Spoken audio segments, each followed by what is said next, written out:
Balpreet Singh serves as legal counsel for the World Sikh Organization of Canada and joins us now.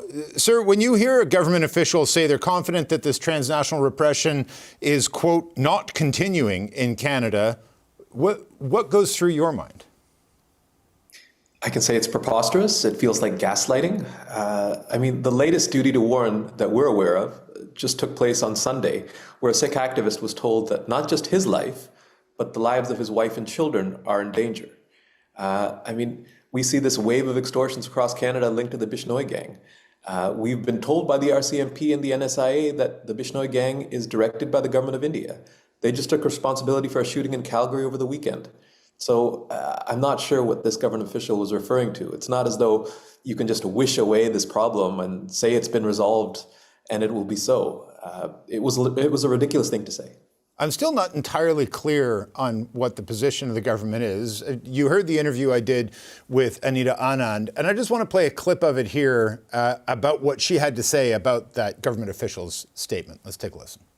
And I have the technical brief here with me, and If you read through the responses of that government official, he actually took great pains to ensure that the guardrails that we have in place and we will continue to have in place are mentioned and specifically elucidated. The line that stands out is, I think we can say we're confident that activity is not continuing.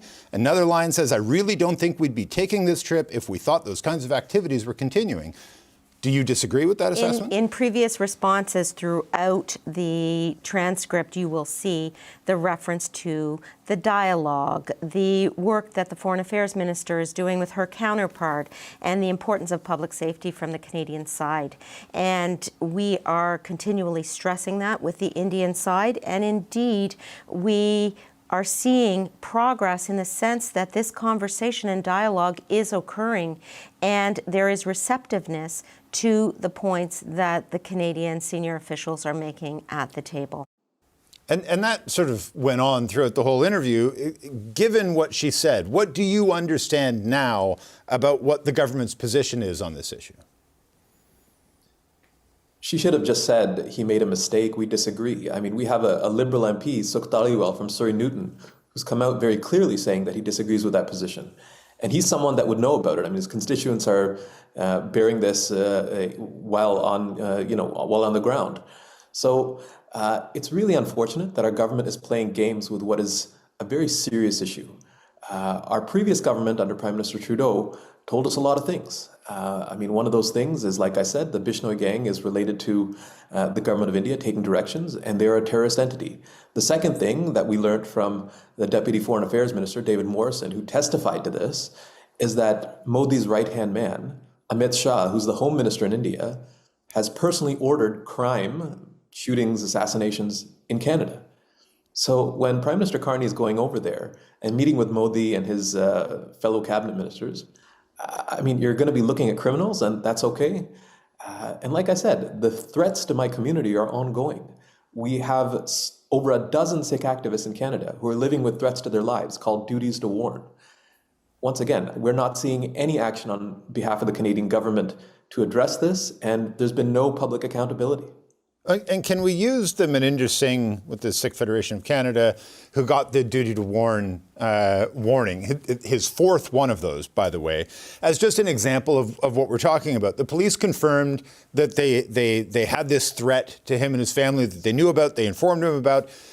Is it conceivable to you that this threat that they warned him about did not come from India or from agents or people associated with India?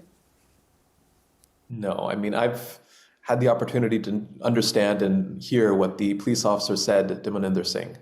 And he clearly says that he regrets having to do this because Minister Singh is a man of faith, and usually these things are given to criminals and drug dealers. And when Minister Singh says, it's ridiculous that a foreign government can do this, the police officer says, yeah, I agree with you. So there's no doubt in my mind that this duty to warn is coming from India. And once again, I am aware of multiple Sikhs from coast to coast who have advocated for Khalistan, which is Sikh sovereignty or self-determination, or against India's human rights record, who have received these duties to warn. Forget everything else. The leader of the NDP, the past leader, Jagmeet Singh, received the duty to warn. So you can have a foreign government that threatens a political leader in Canada, and it has absolutely no consequences.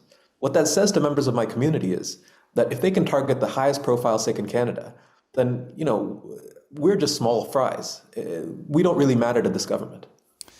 I feel like right up until yesterday afternoon, everybody in Canada knew what the position of the government was, knew what the concerns were, and knew what the stakes of trying to forge an economic alliance with India were, given the threats that have come from India to people here in Canada. Then came this briefing that upturned everything. My interview with the minister didn't exactly clear everything up. What has this backing and forthing done to trust and faith within your community that this government has their best interests in mind, to everybody in Canada, their understanding of what the relationships between these two countries are and what needs to happen for us to move ahead with some kind of an economic deal? So we've seen Prime Minister Carney move forward with this rapprochement with India since at least May, June, when Modi came to Kananaskis. And we're hearing the same talking points from this government, which is, we're having these security dialogues and we expect there to be progress. I can tell you, in that same time period, I'm aware of multiple duties to warn. I'm aware of Sikhs approaching me, telling me that they're being surveilled, their family members are being harassed. There are a lot of stories. So clearly it's having absolutely no impact. So to hear the government repeat this over and over again, and then head over to India and pretend that none of this really is happening. And this government official is basically, I think, towing the government line, which is, India, you've got carte blanche. You've done absolutely nothing wrong. And India keeps insisting, we've never seen any evidence. And this is almost like Canada bending the knee and saying, very much so, will you please buy more lentils? So we as Sikh Canadians feel as though our lives are not as important as Prime Minister Carney's desire to sell more lentils to India. And that's really disturbing. Is there something that a government official, ideally Mr. Modi himself, could say in this trip or in the ensuing talks? We're expecting these economic talks to take place for the better part of a year. Is there something they could say that would give you enough assurance that these activities these criminal enterprises are being dismantled, the activities are stopping, and that there's a fresh slate to move forward with? They could probably take a page from the past government on this. The past government was very strong on this issue. They stood up against India and said, you cannot be violating our rule of law and our sovereignty. You cannot be shooting Canadians on Canadian soil. That's the right thing to do. This government has been very, very weak. The parliamentary committee that was studying Indian interference, their work has been suspended. They haven't come to a final report. Given the Niger assassination and the fact that the U.S. has just secured a guilty plea from an accused who, in that plot, he was targeting a Canadian/U.S. joint citizen lawyer, and in that plot, there were so-called multiple targets in Canada. Canada hasn't even come close to that. We haven't held India accountable. There are no safeguards. We have a new high commissioner coming to Canada who continues to deny India has done anything wrong at all.